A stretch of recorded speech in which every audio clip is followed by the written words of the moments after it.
Jadi pelaku UMKM di Indonesia merupakan salah satu penyumbang PDB yang cukup besar. Iya. UMKM di Indonesia pada prinsipnya sudah dilindungi oleh pemerintah dengan berbagai macam instrumen, baik itu berupa bantuan maupun insentif-insentif lainnya.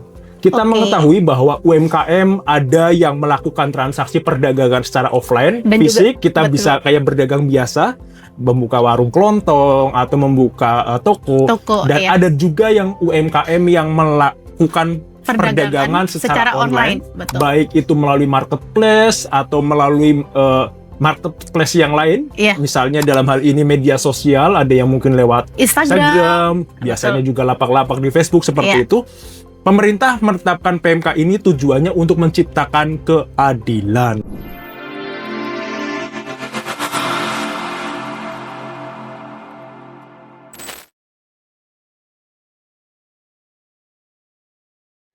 Assalamualaikum warahmatullahi wabarakatuh.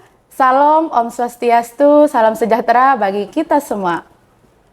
Halo kawan pajak, di episode podcast serta live Instagram kali ini spesial untuk edukasi perpajakan, kolaborasi antara kantor wilayah DJP Nusa Tenggara dengan Tech Center Universitas Mataram. Dan kita juga akan mengupas tuntas tentang Peraturan Menteri Keuangan atau yang lebih dikenal dengan PMK nomor 37 tahun 2025. Dengan saya, Sylvie, selaku host yang akan menemani bincang hangat kita pada siang hari ini. Dan saya juga ditemani oleh narasumber luar biasa kita, yakni Bapak Arief Febrianto SE, selaku penyuluh pajak ahli pertama di kantor wilayah DJP Nusa Tenggara. Halo Bapak, selamat siang. Selamat siang Mbak Sylvie. Halo, ini saya manggilnya Bapak atau Mas ya? Karena sepertinya umur kita beda jauh sih, tapi belum terlihat terlalu tua. Oke, boleh dengan saya Mas Arief. Mas, oke. Bagaimana kabarnya nih Mas Arief? Alhamdulillahirrahmanirrahim. Baik. Oke, baik. Jadi teman-teman, Mas Arief ini lulusan Diploma 1 Perpajakan tahun 2006 di Sekolah Tinggi Akuntansi Negara Jakarta dan Strata 1 Akuntansi tahun 2019 di Sekolah Tinggi Ilmu Ekonomi Jakarta. Kemudian, Mas Arief ini memulai karirnya di kantor wilayah DJP Jakarta 4 pada tahun 2006 sampai 2007 sebagai petugas unit pelaksana fiskal luar negeri Bandara Soekarno-Hatta. Waduh, ini fresh graduate langsung mulai karir ya Pak ya? Ya Mas ya? Oke. Kemudian singkat cerita, dari tahun 2021 sampai dengan Juni 2025, Mas Arief sebagai penyuluh pajak ahli pertama di kantor pelayanan pajak Pratama Bogor. Dan baru-baru ini, di bulan Juli kemarin beralih atau dimutasi ke kantor wilayah DJP Nusa Tenggara sebagai penyuluh pajak ahli pertama juga teman-teman. Seperti itu. Perjalanan karir yang luar biasa ya Mas ya. Sekitar 18 tahunan kayaknya berkecimpung di dunia perpajakan. Betul sekali. Oke. Pasti dari teman-teman atau para pelaku UMKM sudah nggak asing lagi dong tentang PMK 37 tahun 2025. Berbicara tentang PMK ini banyak menuai tanggapan dan juga kritik dari berbagai pihak Mas Arief, terutama bagi pelaku UMKM. Karena di ekonomi yang sekarang ini banyak dari pelaku UMKM yang khawatir akan kebijakan ini Mas Arief. Seperti itu, belum lagi ada beban administrasi yang harus ditanggung oleh marketplace. Seperti itu. Oke, apakah dari pajak ini, apakah dia pajak baru atau justru bentuk kemudahan bagi wajib pajak dalam pelunasan pajak? Dan untuk teman-teman jika ingin tahu jawabannya bisa menyimak sesi live Instagram dan juga podcast kita sampai selesai nanti. Seperti itu. Mas Arief udah siap untuk meluruskan kesalahpahaman atau untuk mengedukasi teman-teman pajak? Siap, oke. Baik, terima kasih. Siap ya. Oke. Mungkin langsung ke pertanyaan pertama ya Mas Arief. Ada yang bilang kalau PMK 37 2025 ini peraturan baru yang memberatkan UMKM nih Mas Arief. Dan sebenarnya regulasi ini mengatur tentang apa sih Mas Arief? Mungkin bisa dijelaskan. Baik, terima kasih Mbak Sylvie. Sebelumnya saya ingin memperkenalkan diri terlebih dahulu. Saya Arief Febrianto dari Kanwil Direktorat Jenderal Pajak Nusa Tenggara. Di sini kami dari tim penyuluh pajak di Kanwil Nusa Tenggara yang merupakan unit vertikal Kementerian Keuangan bertugas memberikan edukasi kepada kawan pajak semua, khususnya di wilayah Nusa Tenggara, baik Nusa Tenggara Barat maupun di Nusa Tenggara Timur, untuk mendapatkan sebuah insight pengetahuan sehingga kawan pajak semua dapat memahami perpajakan secara komprehensif, secara utuh. Saya mengucapkan terima kasih kepada Tech Center Universitas Mataram yang sudah mengundang kami dari Kanwil DJP Nusa Tenggara untuk mengadakan kegiatan podcast pada sore hari ini dan juga Instagram Live di Instagram Tech Center maupun di Instagram Pajak Mesra. Betul. Baik, mohon izin sebelumnya kami ingin kembali ke pertanyaan dari Mbak Silvi terkait keresahan sebagian besar pelaku UMKM. Betul sekali. Jadi pelaku UMKM di Indonesia merupakan salah satu penyumbang PDB yang cukup besar. UMKM di Indonesia pada prinsipnya sudah dilindungi oleh pemerintah dengan berbagai macam instrumen, baik itu berupa bantuan maupun insentif-insentif lainnya. Dari sisi perpajakan, Kementerian Keuangan melalui Direktorat Jenderal Pajak senantiasa melindungi UMKM, usaha mikro, kecil, dan menengah. Harapannya, pemerintah ingin UMKM yang statusnya dari mikro bisa naik kelas menjadi pengusaha kecil, bisa naik menjadi pengusaha menengah, dan bisa menjadi pengusaha besar yang berorientasi ekspor. Sehingga kawan pajak di sini tidak perlu merasa resah atau terbawa emosi atas berita-berita yang tidak benar atau misleading yang beredar di media sosial. Pemerintah senantiasa melindungi sehingga tidak benar jika pemerintah menekan masyarakat, menekan UMKM atau mengejar UMKM. Justru kita harus berterima kasih kepada pemerintah yang senantiasa menciptakan keadilan agar UMKM terus berkembang pesat dan berkembang maju. Walaupun kami sebagai institusi atau otoritas pajak yang melakukan pemungutan pajak, tidak serta-merta seluruh pelaku usaha dibebankan pajak. Dalam hal ini pajak penghasilan. Tadi seperti Mbak Silvi sampaikan bahwa dengan keluarnya peraturan Menteri Keuangan, jadi di sini segala instrumen ketentuan diatur melalui undang-undang, dalam hal ini Undang-Undang Pajak Penghasilan, dan kemudian diturunkan menjadi peraturan Menteri Keuangan atau PMK, dan yang terbaru kaitannya dengan UMKM yang melakukan transaksi atau perdagangan secara online diatur melalui Peraturan Menteri Keuangan Nomor 37 Tahun 2025. Di Peraturan Menteri Keuangan yang baru ini, yang baru diterbitkan di 11 Juni dan baru diundangkan tanggal 14 Juli 2025 ini, pada prinsipnya adalah memberikan sebuah playing field atau sebuah kesetaraan dalam menjalankan pemenuhan kewajiban perpajakan. Kita mengetahui bahwa UMKM ada yang melakukan transaksi perdagangan secara offline, dan fisik, kita bisa kayak berdagang biasa, membuka warung kelontong atau membuka toko, dan ada juga yang UMKM yang melakukan perdagangan secara online, baik itu melalui marketplace atau melalui marketplace yang lain, misalnya dalam hal ini media sosial, ada yang mungkin lewat Instagram, biasanya juga lapak-lapak di Facebook seperti itu. Pemerintah menetapkan PMK ini tujuannya untuk menciptakan keadilan. Seperti itu, Mbak Silvi. Berarti keadilan antara para pelaku UMKM online dan juga offline ya, Mas ya? Betul. Jadi pada prinsipnya seluruh pedagang yang tergabung dalam marketplace tersebut nantinya secara sederhana sistem perpajakan yang dilakukan pemungutan pajak, dalam hal ini kalau kita menceritakan pajak penghasilan atas transaksi penjualan online tadi adalah PPh pasal 22. Diaturnya di dalam Undang-Undang PPh. Jadi Undang-Undang PPh ini mengatur sejak tahun 1983. Nah, kemudian diperbarui dan akhirnya sampai saat ini penerapan PPh pasal 22 itu pada prinsipnya tidak ada yang berubah. Jadi di sini kita ingin memastikan bahwa tidak ada pajak baru. Jadi mungkin di sini banyak kawan pajak yang baru berdagang. Iya kan? Karena memang saat ini kondisi di Indonesia sudah cukup stabil ya. Jadi segala sesuatu yang bisa kita jual lewat online, kita lakukan penjualan lewat online. Kemudian ketika kita akan menerima sebuah penghasilan dari marketplace tadi, tertera ada pajak penghasilan PPh pasal 22. Itu bukan pajak baru ya kawan pajak ya. Jadi jangan kaget atau kita tidak boleh langsung menjudge bahwa ini adalah pajak baru. Jadi PPh pasal 22 sudah ada sejak tahun 1983. Bahkan di undang-undang dasarnya pun sudah ada sejak 1945. Iya. Seperti itu Mas Silvi.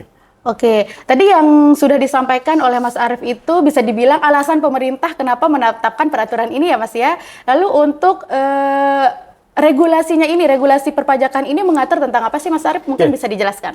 Baik, di Peraturan Menteri Keuangan nomor 37 tahun 2025 secara sederhana sebetulnya tadi yang sudah kami sampaikan bahwa marketplace di situ adalah sebagai pihak lain. Jadi kalau bahasa di undang-undangnya, di bahasa Peraturan Menteri Keuangannya, PMK 37 itu mengatur, mohon izin saya baca karena terlalu panjang ya. Jadi tentang penunjukan pihak lain sebagai pemungut pajak penghasilan, serta tata cara pelakukan pemungutan, penyetoran, dan pelaporan PPh yang dipungut oleh pihak lain atas penghasilan yang diterima atau diperoleh pedagang dalam negeri dengan mekanisme PMSE atau perdagangan melalui sistem elektronik. Sederhananya sebetulnya pedagang online akan berkumpul dalam satu marketplace dan diatur dengan mekanisme PMSE, perdagangan melalui sistem elektronik. Seperti itu. Pada prinsipnya terdapat beberapa pihak yang memang di situ akan terlibat. Yang pertama adalah penjual atau merchant, kemudian adalah marketplace, yang ketiga adalah Direktorat Jenderal Pajak, DJP-nya. Nah, pada prinsipnya perpajakan yang akan dilakukan di situ adalah dilakukan pemungutan langsung oleh marketplace sendiri. Sehingga nanti uang yang diterima oleh pedagang nanti sudah bersih, sudah include pajak penghasilan pasal 22 seperti itu.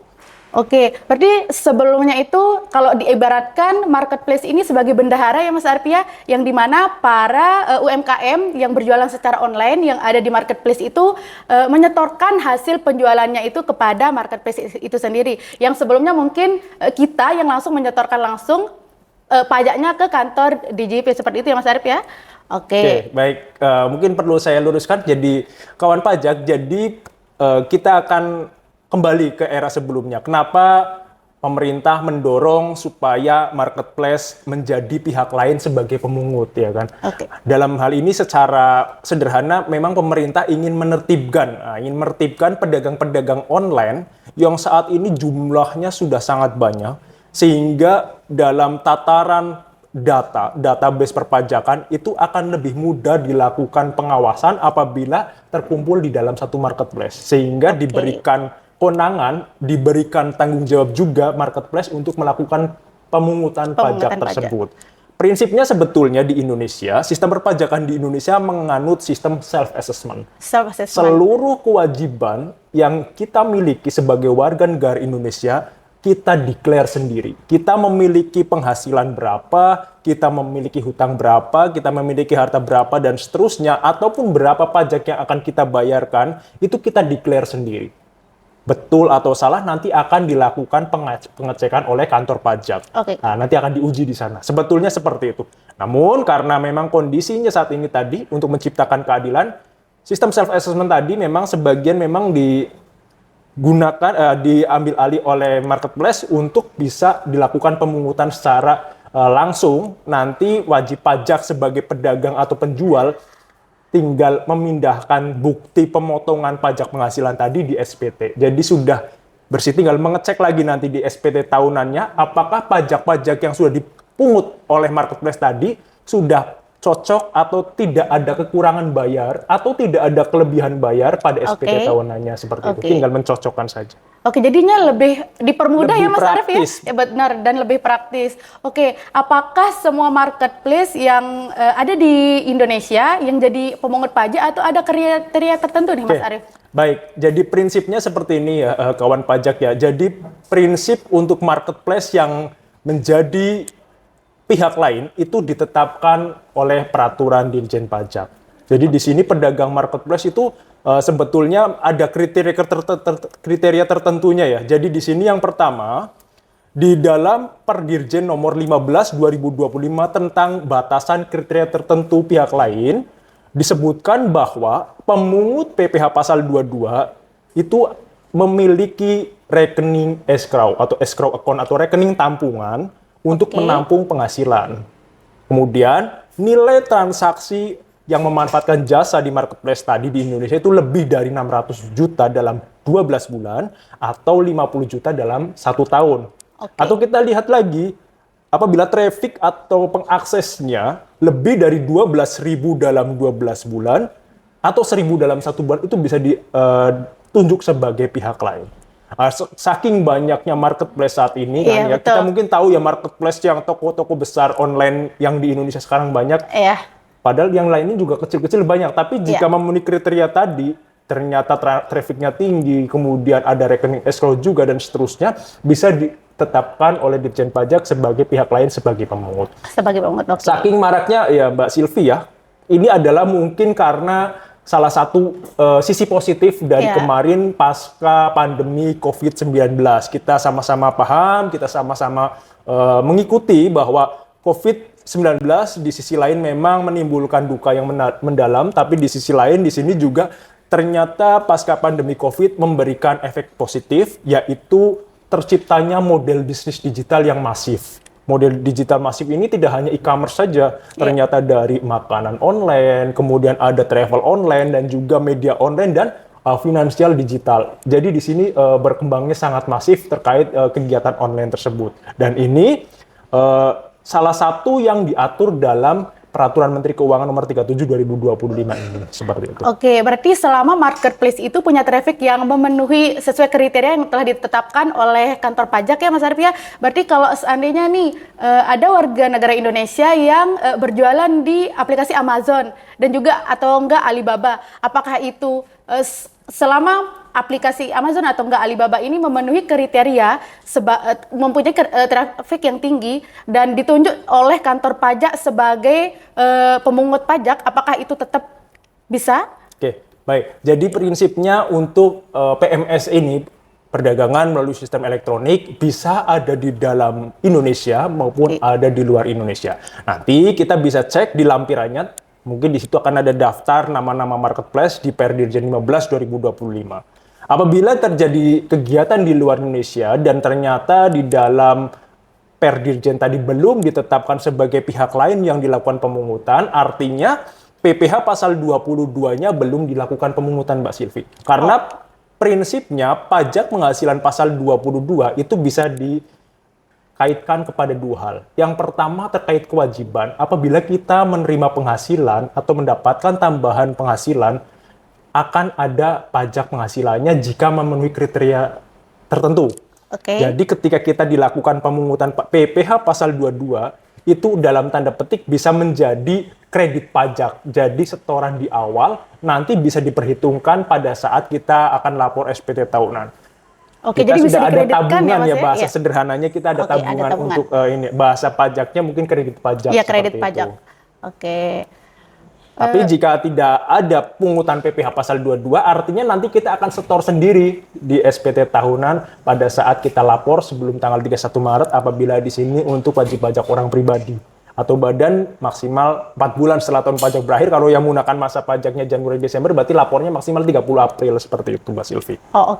Lalu gini Mas, kan sekarang itu lagi banyak-banyaknya para afiliator yang ada di TikTok maupun ada di Shopee nih Mas. Kita boleh mention nggak ya? Boleh, silakan. Nah, lalu itu bagaimana Mas dengan para afiliator? Karena yang saya lihat para afiliator ini bahkan mempunyai offset lebih dari 500 juta per tahun. Apakah mereka juga tetap kena dampak dari regulasi ini atau bagaimana, Mas?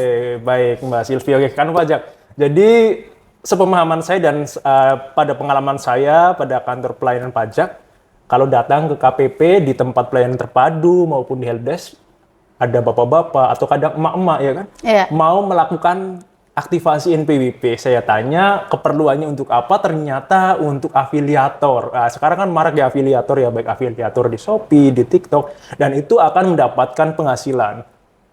Ketika kita sudah memiliki NPWP, mungkin kawan pajak di sini sudah sama-sama memahami, di situ terjadi hak dan kewajiban kita sebagai warga negara Indonesia terkait kewajiban perpajakan. Jadi ketika kita akan melakukan aktivasi NPWP kita diaktifkan, artinya kita harus sama-sama memahami bahwa akan ada kewajiban pajak yang timbul pada saat kita menerima transaksi penghasilan dari afiliator sebagai afiliator tadi. Oke. Nah, pemahamannya seperti apa? Jika dikaitkan tadi dengan pertanyaan Mbak Silvi, apabila penghasilannya sampai besar, mungkin di atas batasan sebagai UMKM di atas 500 juta, nanti di sini kita bisa lihat kita masih menggunakan dasar hukum peraturan pemerintah nomor 55 tahun 2022 yang memang memberikan insentif bahwa UMKM yang di bawah 500 juta di sini tidak dikenakan PPh final.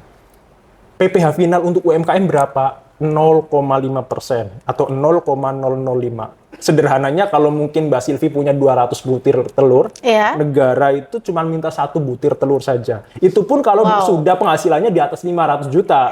Kalau saya di bawah 500 juta, Pak, saya omset saya jualan online, afiliator online, saya cuma dapat dalam 1 bulannya mungkin 1 juta, berarti 1 tahunnya 12 juta. PPh finalnya berapa? 0, karena di bawah 500 juta.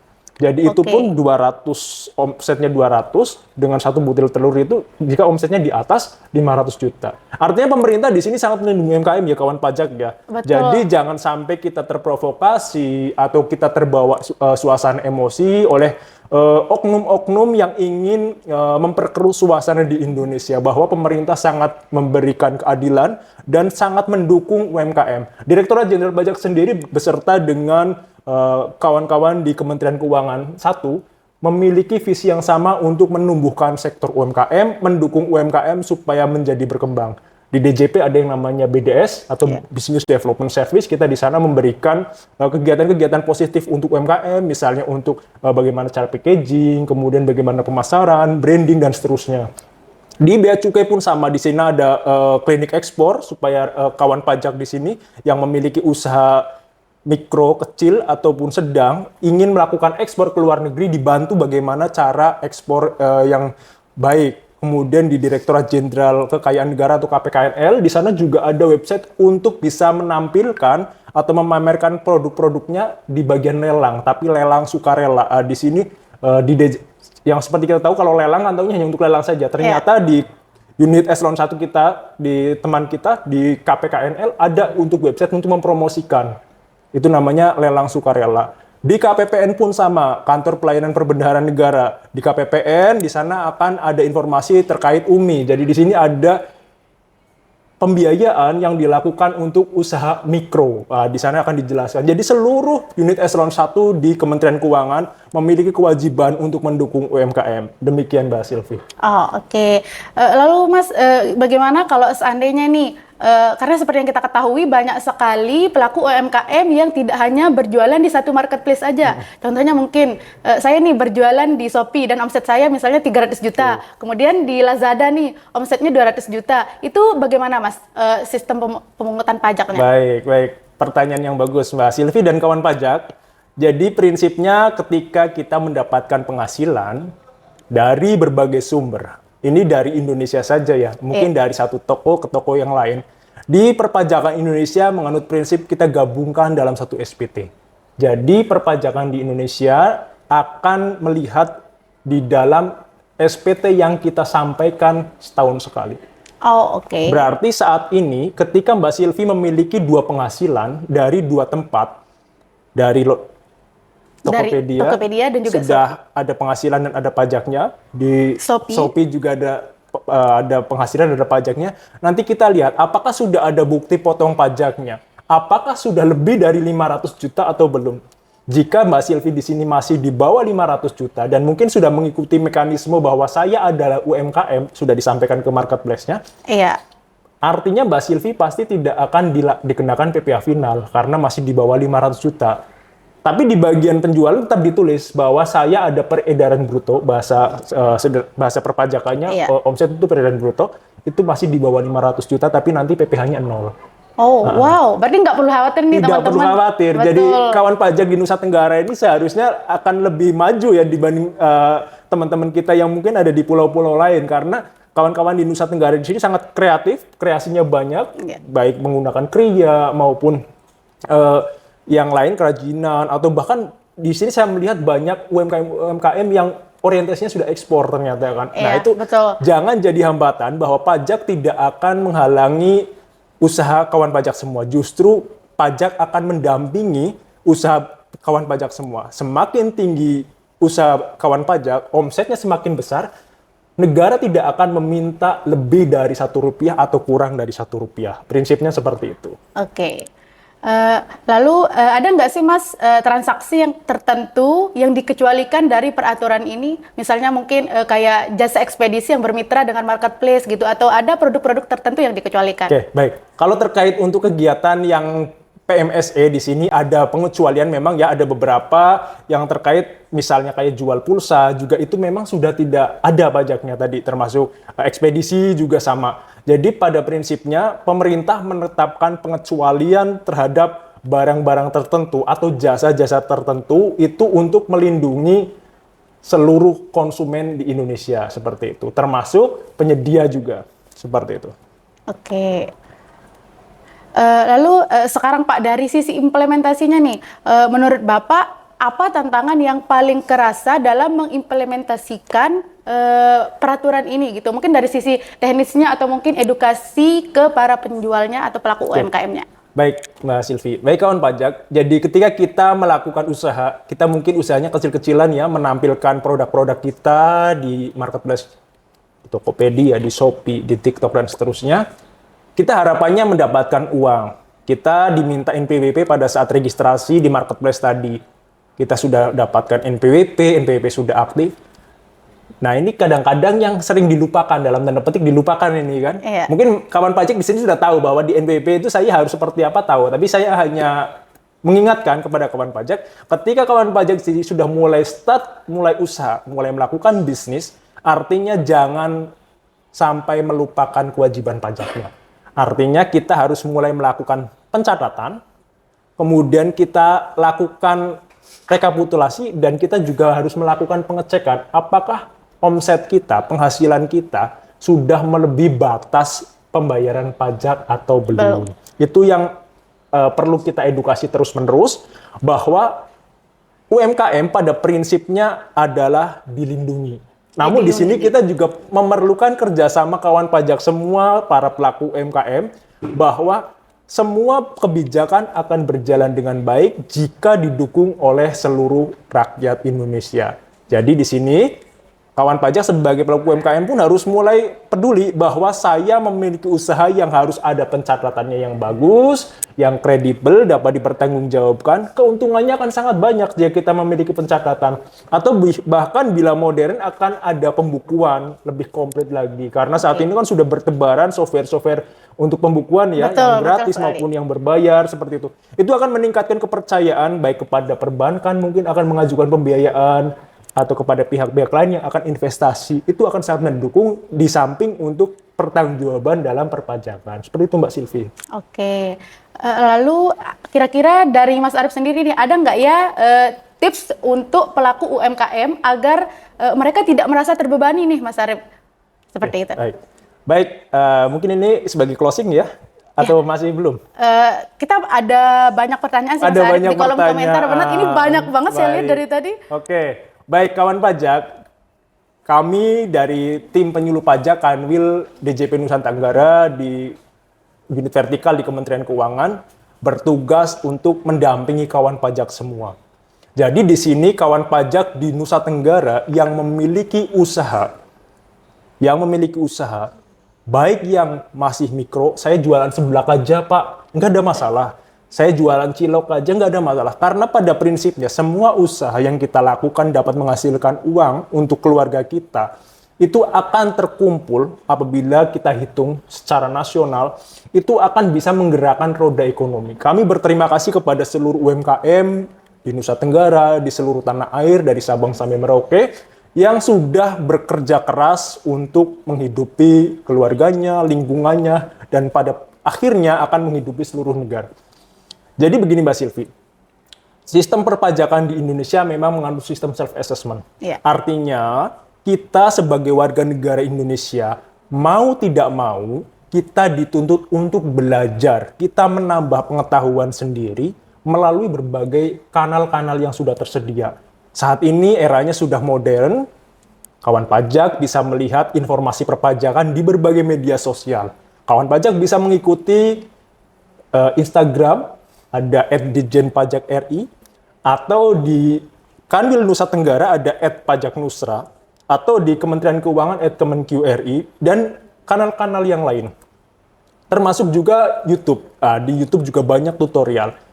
Pesan kami dari penyuluh pajak di Kanwil DJP Nusa Tenggara, jangan sampai kawan pajak di sini, para pelaku UMKM, dirugikan oleh oknum-oknum yang mengatasnamakan pajak. Mungkin di sini, mohon maaf, banyak pelaku UMKM yang dilakukan teror atau ditakut-takuti terkait pajak. Saat ini sudah tidak ada yang perlu ditakuti. Jadi di sini ada oknum-oknum yang menebar ketakutan sehingga pelaku UMKM di sini supaya melakukan pembayaran yang lebih besar dari yang seharusnya. Itu jangan sampai. Caranya seperti apa? Caranya kita perdalam pengetahuan pajak kita tanyakan kepada otoritas pajak sehingga kita memang benar-benar melakukan kewajiban kita sesuai dengan apa yang memang kita lakukan. Seperti itu, Mbak Silvi. Berarti pinter-pinter memilih informasi Betul. mungkin Mas ya? Oke, betul. Kira-kira nih dari kacamatanya Mas Arief, bakalan ada perluasan ke sektor digital lainnya nggak ya terkait peraturan ini? Baik. Indonesia saat ini memang hampir 80% penerimaan negara dari sektor pajak. Betul. Jadi untuk saat ini basis pemajakan di Indonesia memang masih diperluas, namun untuk apakah nanti akan merambah ke sektor-sektor lain, tentu saja karena ini terkait dengan ketentuan, mungkin akan dilakukan pembahasan secara lebih mendalam oleh pimpinan kita yang ada di Jakarta. Termasuk juga mungkin akan dilakukan konsultasi kepada pihak-pihak yudikatif di DPR sana untuk mendapatkan persetujuan. Namun demikian, kawan pajak di sini tidak perlu khawatir ya, apabila terkait perpajakan tidak hanya dalam tanda kutip tidak hanya melulu terkait kena. Karena di pajak ada yang dikecualikan, ada yang diberikan insentif, ada yang dibebaskan dan seterusnya. Sehingga kawan pajak di sini mulai saat ini, apalagi para pelaku UMKM, baik yang mikro, kecil maupun yang sedang, terus bersemangat dan jangan sampai ketinggalan informasi pajak. Karena sekarang informasi pajak saat ini sudah tersebar, tapi jangan sampai salah kita melakukan follow, kita mengikuti akun yang hanya menebar ketakutan-ketakutan, hindari itu. Ada salah satu atau beberapa akun Instagram yang memang hanya kerjaannya untuk menakut-nakuti wajib pajak. Tujuannya apa? Tujuannya untuk mendapatkan keuntungan bahwa nanti follower saya akan menjadi mendapat konsul ke yang bersangkutan seperti itu. Itu jangan sampai ya. Jadi kita harus mulai pintar-pintar memilih mana akun-akun yang memang memberikan informasi secara objektif seperti itu. Betul. Mungkin dari teman-teman juga bisa mengikuti akun resmi pajak ya, kayak DJP di Kanwil domisili teman-teman seperti itu.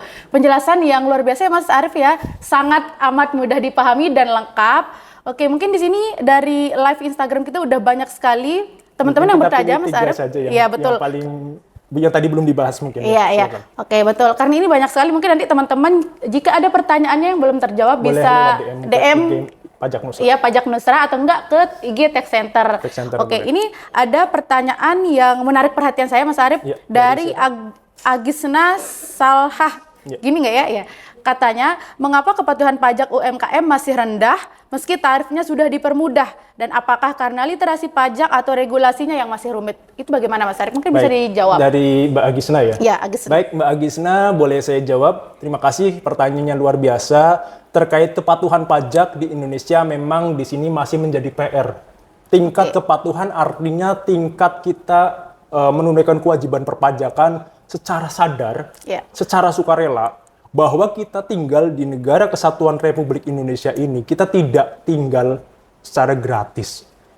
Ada berbagai macam upaya dari pihak-pihak luar di sana ingin melakukan kooptasi, ingin menduduki Indonesia. Kita melakukan pertahanan supaya Indonesia tetap berdiri dengan berbagai macam cara. Uangnya dari mana? Uangnya dari pajak yang 80% tadi. Uang yang dikumpulkan dari pajak tadi digunakan untuk membiayai seluruh keperluan, salah satunya itu. Kita sebagai warga negara Indonesia yang baik, kita harus turut mencintai negeri ini, bahwa tingkat kepatuhan tadi, bahwa kita secara sukarela, bahwa kita sadar pajak adalah kewajiban yang memang timbul akibat dari sistem pemerintahan yang memang berjalan. Kita ambil contoh di kampus UNRAM. Apabila di UNRAM ini tidak ada mahasiswa yang bayar uang kuliah, tidak ada dana dari pemerintah pusat, apakah bisa berjalan? Satpam tidak jaga kan, dosen tidak bisa masuk, Betul. gedung tidak terawat, sama seperti negara kesatuan Republik Indonesia kita yang tercinta. Jadi kita sebagai mahasiswa sudah ada kewajiban membayar uang kuliah, kita bayarkan, sama seperti pajak seperti itu. Di mahasiswa ada yang tidak mampu akan mendapatkan bantuan, sama UMKM pun jika ada yang tidak mampu akan diberikan bantuan. Kepatuhan menjadi PR kita bersama untuk membuat literasi masyarakat semakin maju. Kami tidak akan bosan-bosan melakukan literasi kepada seluruh kawan pajak, karena wilayah kami di Nusa Tenggara, kita akan memberikan literasi dari Pulau Lombok sampai dengan Pulau Timur sana, di Bumi Lorosai, sehingga kawan pajak di sini akan tercerahkan dan tidak tersesatkan. Mungkin seperti itu. Oke, berarti tergantung dari kesadaran masing-masing ya Mas ya. Kalau seandainya kita memenuhi kewajiban kita, berarti otomatis haknya juga bakalan ikut datang. Oke. Karena saya tambahkan boleh? Boleh. Walaupun di sini ada self-assessment, nilai kepatuhannya masih rendah, tapi di sisi lain di situ akan menimbulkan sanksi. Jangan dilupakan ketika pelaku UMKM atau wajib pajak yang lain di sini seharusnya menjalankan kewajiban, karena suatu kewajiban jika tidak dilaksanakan akan menimbulkan sanksi. Di situ juga perlu diwaspadai. Kita tidak boleh abai, karena kalau kita sudah berpikiran saya mau mengabaikan pajak saya, ya itu akhirnya pilihan. Di situ akhirnya akan menimbulkan sanksi dan nanti akan berkomentar negatif baik di media sosial dan lain-lain. Itu karena dari dirinya yang bersangkutan yang memang mengabaikan seperti itu Mas Silvi. Kita tidak boleh seperti itu. Oke. Lanjut nih pertanyaan dari Bay Wanda 16. Apakah marketplace luar negeri yang sudah ditunjuk sebagai pemungut PPN PMSI juga memiliki kewajiban untuk memungut PPh final UMKM 0,5% dari penjual lokal? Bisa dijawab Mas Arief? Baik, terima kasih. Jadi kawan pajak di sini PMSE internasional yang memang ada transaksi dari pedagang yang ada di Indonesia, mungkin di sini ada TikTok ya, itu PMSE internasional sebetulnya. Jadi dia markasnya ada di Singapura, di sini sebagai BUT, tetap diwajibkan melakukan pemungutan. Itu artinya kita memang nanti di kantor pusat kita akan dilakukan perjanjian untuk diberikan keputusan bahwa yang bersangkutan adalah pihak lain yang dilakukan pemungutan. Nah itu tentu saja jika di sini kawan pajak jika bertransaksi dengan e-commerce, marketplace internasional, berjualan di sana, apabila di dalam laporan penjualannya di situ tidak ada PPh pasal 22-nya, artinya marketplace tersebut memang belum sebagai pihak lain. Nah, ketika kita tidak dilakukan pemungutan PPh pasal 22, nanti di akhir tahun atau di tahun berikutnya baru kita sampaikan di SPT. Konsekuensinya apa? Wah, saya kan di luar negeri kan. Saya di luar negeri, dagangnya tidak ada pajaknya. Otoritas pajak pasti tidak tahu. Jangan salah kawan pajak. Jadi kawan pajak di sini jangan sampai salah menafsirkan ketika kawan pajak di sini melakukan perdagangan di luar negeri yang tidak terdaftar sebagai PMSE, terbebas dari pajak. Tidak seperti itu ya kawan pajak ya. Direktorat Jenderal Pajak mendapatkan data dari seluruh dunia. Dari seluruh negara mendapatkan pajak. Nanti suatu saat jika kawan pajak mengabaikan kewajibannya akan dapat surat cinta dari kami. Nah nanti ketika sudah dapat surat cinta ada sanksinya dan ada bunganya. Nah nanti baru ribut. Baru terasa ya hasil kelalaiannya.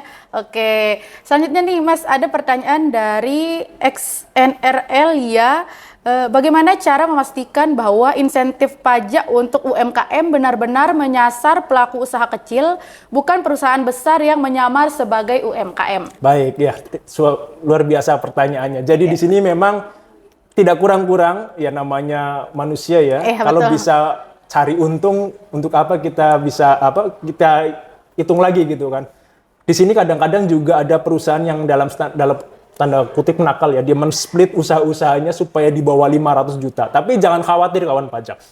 Dari Direktorat Jenderal Pajak di sini memiliki tools, memiliki alat, dan memiliki mekanisme pengawasan yang sangat komprehensif, sehingga kemungkinannya sangat kecil untuk bisa menghindari seperti itu. Karena kami di sistem kita, apalagi saat ini di Cortex, semua data terkunci dalam satu identitas di single identity number di NIK tadi, sehingga kemungkinannya sangat kecil apabila ada oknum UMKM yang melakukan penghindaran pajak dengan cara split usaha seperti ini.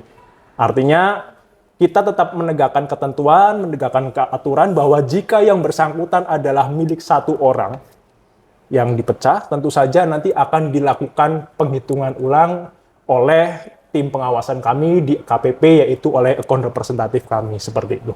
Oke, tadi sudah dijawab 3 pertanyaan nih Mas Arief, tapi di kolom komentar masih banyak banget pertanyaan kita. Mungkin karena waktunya ya. Oke, karena waktu terbatas ya teman-teman. Nanti boleh DM saja. Ya oke, boleh DM IG pribadinya Mas Arief mungkin. Oh jangan, lewat Pajak Nusa. Iya oke.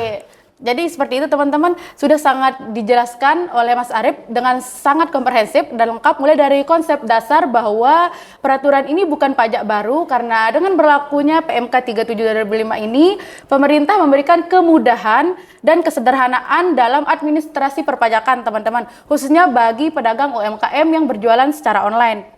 Kemudian di samping itu, peraturan ini juga tidak menimbulkan jenis pajak baru, karena ketentuan baru ini juga tetap berpihak kepada UMKM ya Mas Arief ya, yang dimana omset sampai dengan 500 juta bagi UMKM orang pribadi tetap tidak terutang pajak serta tarif 0,5% atas omset juga masih tetap berlaku. Dan yang paling menarik bahwa sifatnya kredit pajak ya, sebagai kredit pajak Mas Arief. Jadi para pelaku UMKM tidak perlu khawatir akan terbebani. Seperti itu mungkin kita cukupkan ya Mas Arief sesi live Instagram dan juga podcast kita pada sore hari ini. Mungkin untuk teman-teman yang masih mempunyai pertanyaan dan belum terjawab bisa DM IG-nya Pajak Nusra, betul, atau ke IG-nya Tech Center. Mungkin sekian dari kami. Wassalamualaikum warahmatullahi wabarakatuh. Bye bye kawan pajak.